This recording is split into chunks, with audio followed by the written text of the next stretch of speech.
हाय, हम पढ़ने वाले हैं मैन रिएक्शन, जिनमें से हम 10 रिएक्शन पढ़ चुके हैं। आज हम पढ़ने वाले हैं रिएक्शन नंबर 11, जिसका नाम है ग्रिग्नार्ड अभिकर्मक का बनना।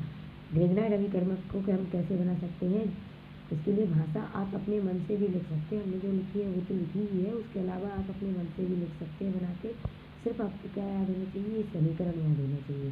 तो इसमें जैसे कि हम देख सकते हैं कि एल्किल हैलाइड की क्रिया जब हम मैग्नीशियम धातु के साथ शुष्क ईथर की उपस्थिति में कराते हैं तो हमें क्या प्राप्त हो जाता है, ग्रिग्नार्ड अभिकर्मक प्राप्त हो जाता है। उदाहरण के लिए हम देख सकते हैं कि जब हम मेथिल क्लोराइड की क्रिया किसके साथ करा रहे हैं, मैग्नीशियम धातु के साथ करा रहे हैं, तो शुष्क ईथर की उपस्थिति में हमें क्या प्राप्त हो जाता है, ग्रिग्नार्ड अभिकर्मक प्राप्त हो जाता है। ठीक है, इसके अलावा अब हम नेक्स्ट रिएक्शन देखते हैं, जिसका नाम है फील्ड क्राफ्ट अभिक्रिया। फील्ड क्राफ्ट अभिक्रिया को हम फील्ड क्राफ्टेड एल्किलीकरण अभिक्रिया भी कहते हैं। ठीक है, तो इस अभिक्रिया में हमें एरोमेटिक ग्रुप की रिएक्शन एल्किल हैलाइड के साथ निर्जलीय AlCl3 की उपस्थिति में कराने पर क्या प्राप्त होता है, टॉल्यूइन प्राप्त होता है। टॉल्यूइन प्राप्त होता है और साथ में हाइड्रोक्लोरिक अम्ल भी प्राप्त होता है। ठीक है, तो इस रिएक्शन को अच्छे से देख लें। इम्पोर्टेंट रिएक्शन है क्लास 12 के हिसाब से। नेक्स्ट रिएक्शन हमारी है हेलोफॉर्म अभिक्रिया। ठीक है, हेलोफॉर्म अभिक्रिया में हमें क्या करवाना है, कीटोन, एल्डिहाइड या एल्कोहल किसी एक को लेना है और उसके साथ किसकी रिएक्शन करवानी है, हेलोजन की रिएक्शन करानी है तथा जलीय NaOH या KOH के साथ में। तो हमें विलयन के साथ में गर्म करने पर, इसके शक्ति विलयन के साथ में इसको गर्म करने पर क्या प्राप्त होता है, आयोडोफॉर्म से हम आयोडीन ले रहे हैं यहाँ पे, तो आयोडोफॉर्म प्राप्त होगा। और मतलब कोई भी हेलोजन ले रहे हैं तो हेलोफॉर्म प्राप्त हो जाएगा। जैसे उदाहरण के लिए हमने यहाँ पे क्या लिया है, एथिल एल्कोहल लिया है। इसकी क्रिया किसके साथ कराई है, आयोडीन के साथ, आयोडीन के 4 अणुओं के साथ। सोडियम हाइड्रोक्साइड कौन सा है, जलीय सोडियम हाइड्रोक्साइड लिया है और इनके सबके विलयन को हम क्या कर रहे हैं, गर्म कर रहे हैं। तो हमें क्या प्राप्त हो रहा है, आयोडोफॉर्म प्राप्त हो रहा है। साथ में सोडियम आयोडाइड, जल तथा इसका फॉर्मिक अम्ल का सोडियम लवण प्राप्त हो रहा है। ठीक है, नेक्स्ट हमारी है हॉफमैन ब्रोमाइड अभिक्रिया। इम्पोर्टेंट है क्लास 12 के हिसाब से, तो अच्छे से पढ़ना है इसको। जैसे कि क्या है, इसमें हमें एल्केनामाइड का फॉर्मूला यहाँ पे आप देख सकते हैं, CH3C+O NH2।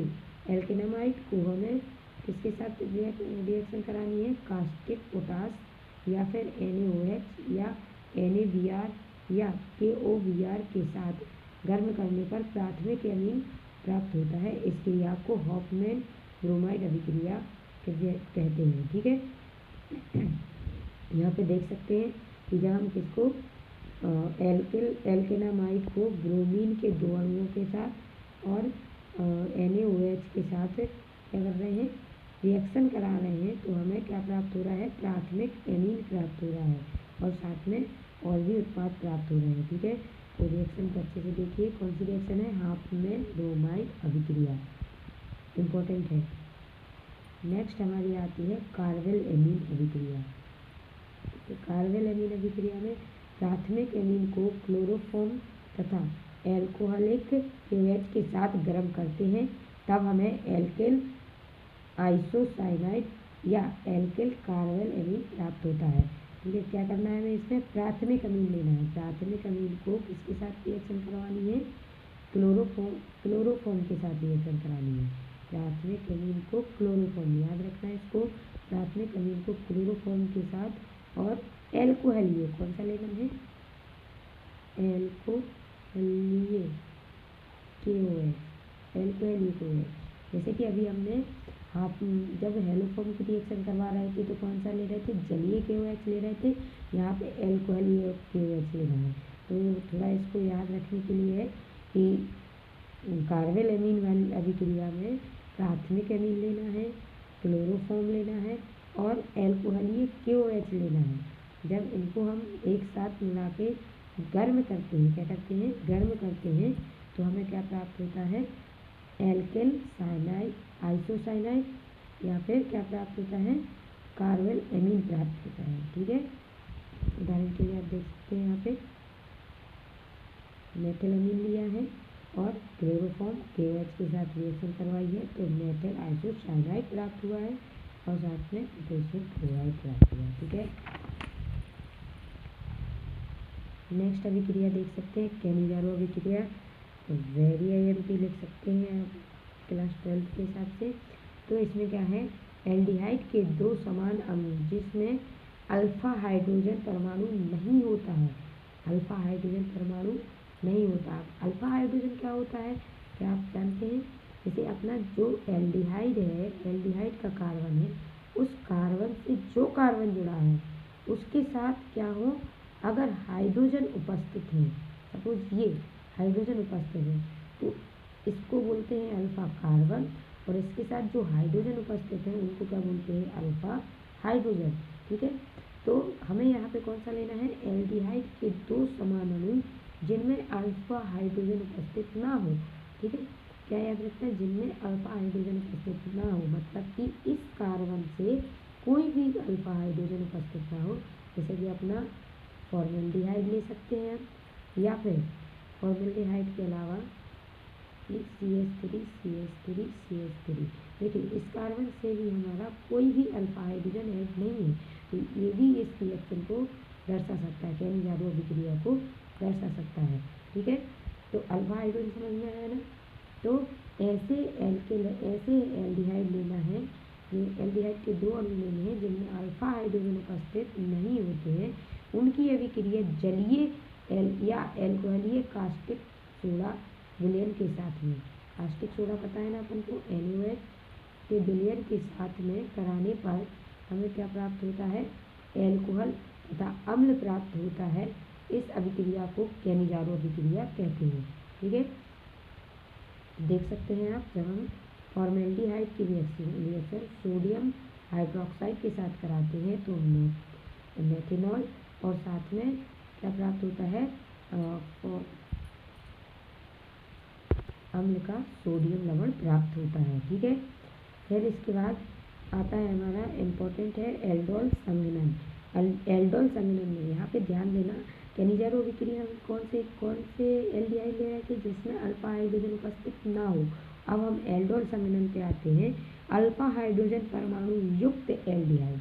यहाँ पे क्या लेना है अपन को, अल्फा हाइड्रोजन परमाणु युक्त एल्डिहाइड या कीटोन के दो अणुओं की अभिक्रिया तनुक्षार में अपना कौन कौन आ जाएगा, जैसे NaOH हुआ, Na2CO3 हुआ, BaOH का होल ट्वाइस हुआ आदि की उपस्थिति में कराने पर संघनन कराने पर क्या प्राप्त होता है, बीटा हाइड्रोक्सी एल्डिहाइड या बीटा हाइड्रोक्सी कीटोन प्राप्त होता है। ठीक है, तो जैसे कि आप देख सकते हैं एल्डोल संघनन में क्या करना है, एल्डिहाइड लेना है जिसमें अल्फा हाइड्रोजन उपस्थित हो, ये एल्डिहाइड है, देखिए यहाँ पे अल्फा हाइड्रोजन उपस्थित है ना, तो ऐसे कितने एल्डिहाइड लेने हैं, दो एल्डिहाइड लेना है और किसकी उपस्थिति में कराना है, तनुक्षार की उपस्थिति में कराना है। और तनुक्षार की उपस्थिति में जब हम इसका क्या करवा रहे हैं, संघनन करा रहे हैं, संघनन, तो हमें क्या प्राप्त हो रहा है, बीटा हाइड्रोक्सी एल्डिहाइड प्राप्त हो रहा है। ठीक है, तो देख लीजिए एल्डोल संघनन की एक इम्पोर्टेंट रिएक्शन है।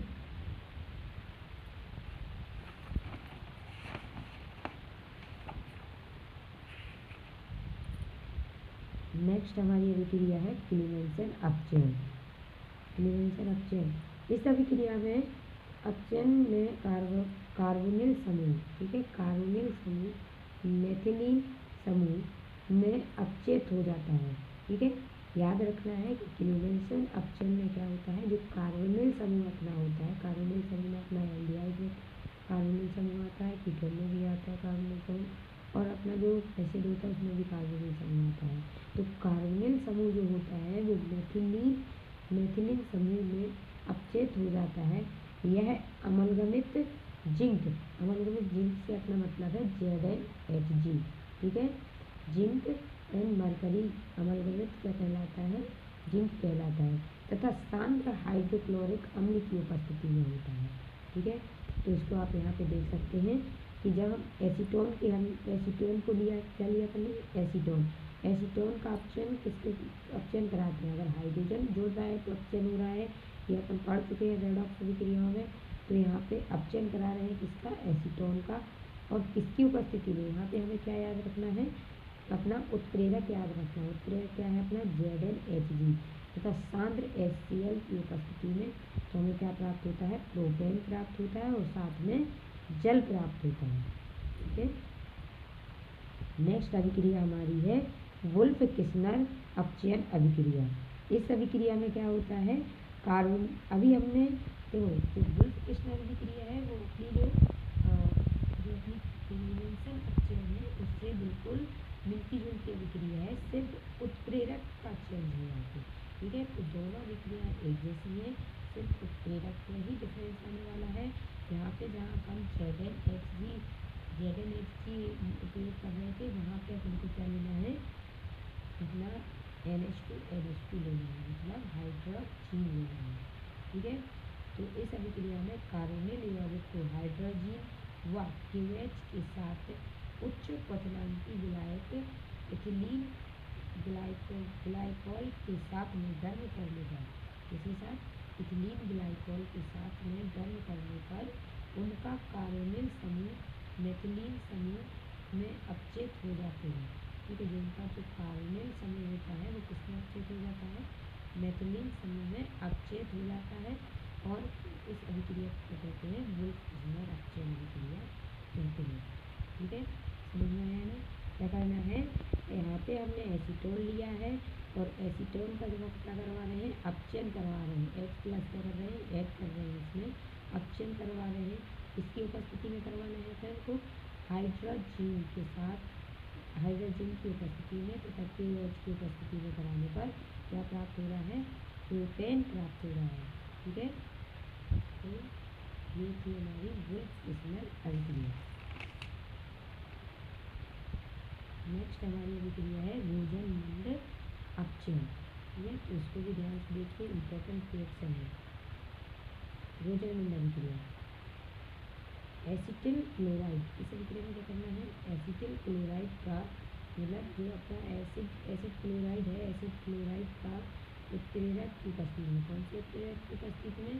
PdBaSO4 की उपस्थिति में, PD या BaSO4 की उपस्थिति में आंशिक अपचयन किया जाता है। क्या किया जाता है? आंशिक अपचयन किया जाता है। किसका? एसिटिल क्लोराइड लेना है। एसिटिल क्लोराइड को जो अपन क्या कर रहे हैं? अपचयन। अपचयन मतलब क्या ऐड करना है? हाइड्रोजन। उत्प्रेरक याद रखना है PdBaSO4 की उपस्थिति में को ये क्या है? जलीय PD, जलीय लेना है। ठीक है। जलीय तो क्या प्राप्त होता है? एसिटाल्डिहाइड प्राप्त होता है और साथ में हाइड्रोक्लोरिक अम्ल भी प्राप्त होता है। यह अपनी क्या है? रोजनमंड अभिक्रिया इम्पोर्टेंट है तो उसके लिए। ठीक है। नेक्स्ट हमारी आती है सिमिट अभिक्रिया। रोजनमंड अभिक्रिया एक बार और देख लीजिए, चाहे तो स्क्रीनशॉट भी ले सकते हैं। अब नेक्स्ट है हमारी सिमिट अभिक्रिया। सिमिट अभिक्रिया में क्या करना है? इस अभिक्रिया में कार्बोक्सिलिक अम्ल की अभिक्रिया हाइड्रोजोइक एसिड के साथ में सांद्र H2SO4 की उपस्थिति में 0 डिग्री सेल्सियस पर मेथिल एमीन बनाया जाता है। ठीक है। तो क्या है इसमें? एसिटिक अम्ल की क्रिया किसके साथ करवानी है? हाइड्रोजोइक एसिड के साथ सांद्र H2SO4 की उपस्थिति में क्या लेना है? एसिटिक अम्ल लेना है, प्लस क्या कराना है? हाइड्रोजोइक एसिड के साथ रिएक्शन करानी है। किसकी उपस्थिति में? सांद्र H2SO4 की उपस्थिति में। तो क्या प्राप्त होता है? मेथिल एमीन प्राप्त होता है। साथ में क्या क्या निकलता है? कार्बन डाइऑक्साइड और नाइट्रोजन गैस भी निकलती है। ये हमारी क्या है? सिमिट अभिक्रिया। ठीक है। ऐसे देख सकते हैं।